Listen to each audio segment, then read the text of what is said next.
Bismillahirrahmanirrahim. Assalamualaikum warahmatullahi wabarakatuh. Perkenalkan, saya Kik Jainul Haq, NPM saya 2012-1001 untuk memenuhi tugas ETS Pendidikan Agama Islam. Di sini saya akan memaparkan materi yang mana telah dipresentasikan sebelumnya, yaitu tentang konsekuensi iman kepada Al-Quran. Jadi salah satu tuntutan keimanan bagi seorang muslim adalah iman kepada Al-Quran. Keimanan ini mengandung beberapa konsekuensi. Di antaranya yaitu kita harus akrab. Keakraban ini harus kita implementasikan dengan cara bisa mempelajarinya, mengajarkannya, membacanya, terus memahaminya, melaksanakannya, dan juga menghafalnya.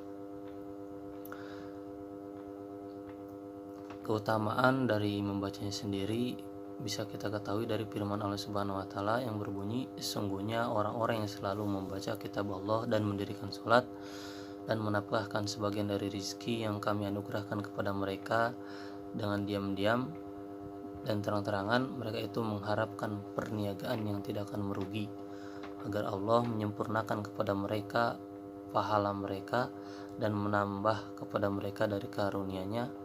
Sesungguhnya Allah Maha Pengampun lagi Maha Mensyukuri. Itu terdapat dalam Al-Quran surat Fatir ayat 29-30. Jadi perumpamaan seorang muslim yang membaca Al-Quran adalah seperti buah utrujo.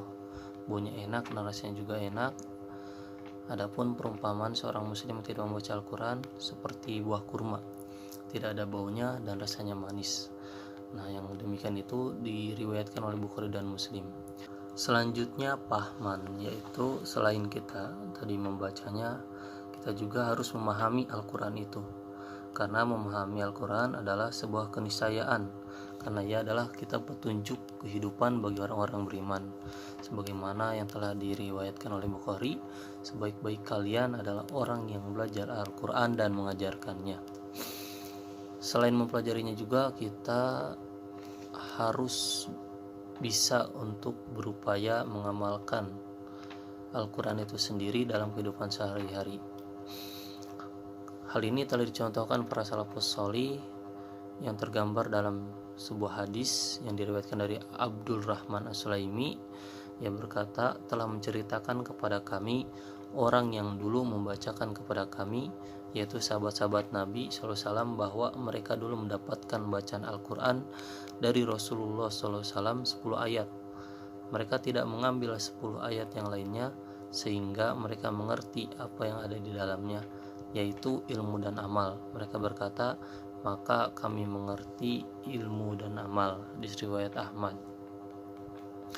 Nah, setelah mengamalkannya juga kita hendaknya menghafalkannya. Tentang keutamaan menghafal ini disebutkan dari hadis Abdullah bin Amr bahwasanya Rasulullah SAW bersabda, dikatakan kepada orang yang membaca menghafalkan Al-Quran nanti, bacalah dan naiklah serta tartilah sebagaimana engkau di dunia mentartilnya, karena kedudukanmu pada akhir ayat yang engkau baca. Ini diriwayatkan oleh hadis riwayat Abu Daud. Ibnu Hajar Al-Haytami pernah berkata, hadis di atas yang barusan menunjukkan keutamaan khusus bagi yang menghafalkan Al-Quran dengan hatinya, bukan yang sekedar membaca lewat mushaf. Karena jika sekedar membaca saja dari mushaf, tidak ada beda dengan yang lainnya, baik sedikit ataupun banyak yang dibaca. Keutamaan yang bertingkat-tingkat adalah bagi yang menghafalkan Al-Quran dengan hatinya. Dari hafalan ini bertingkat-tingkatlah kedudukan mereka di surga sesuai dengan banyaknya hafalannya. Menghafal Al-Quran juga hukumnya, menghafal Al-Quran seperti ini hukumnya fardu kifayah. Jika sekedar dibaca saja tidak gugur kewajiban ini. Tidak ada yang lebih besar keutamaannya dari menghafal Al-Quran. Inilah yang dimaksudkan dalam hadis di atas, dan inilah makna tekstual yang bisa ditangkap. Karena malaikat akan mengatakan pada yang menghafalkan Al-Quran, bacalah dan naiklah. Jadi yang dimaksud sekali lagi adalah bagi yang menghafal Al-Quran dari hatinya. Jadi kesimpulannya, konsekuensi keimanan kita kepada Al-Quran adalah bagaimana kita dapat lebih memahami, lebih dekat kepada Al-Quran, baik itu dengan membacanya, dengan mempelajarinya, mengamalkannya, dan menghafalnya. Karena ketika kita dekat dengan Al-Quran, yang mana itu adalah kita petunjuk dalam kehidupan kita, maka kita akan dinaikkan derajatnya oleh Allah Subhanahu wa taala, dan nanti akan ditempatkan oleh Allah Subhanahu wa taala di kedudukan yang tinggi. Juga keutamaan dari membaca Al-Quran itu sendiri adalah pahalanya begitu besar, sebagaimana disebutkan dalam firman, sebagaimana yang telah difirman, yang disabdakan oleh Rasulullah, barang siapa yang membaca Al-Quran satu huruf, maka baginya 10 kebaikan. Tidaklah aku katakan alif lam mim itu satu huruf, akan tetapi alif satu huruf, lam satu huruf, dan mim satu huruf.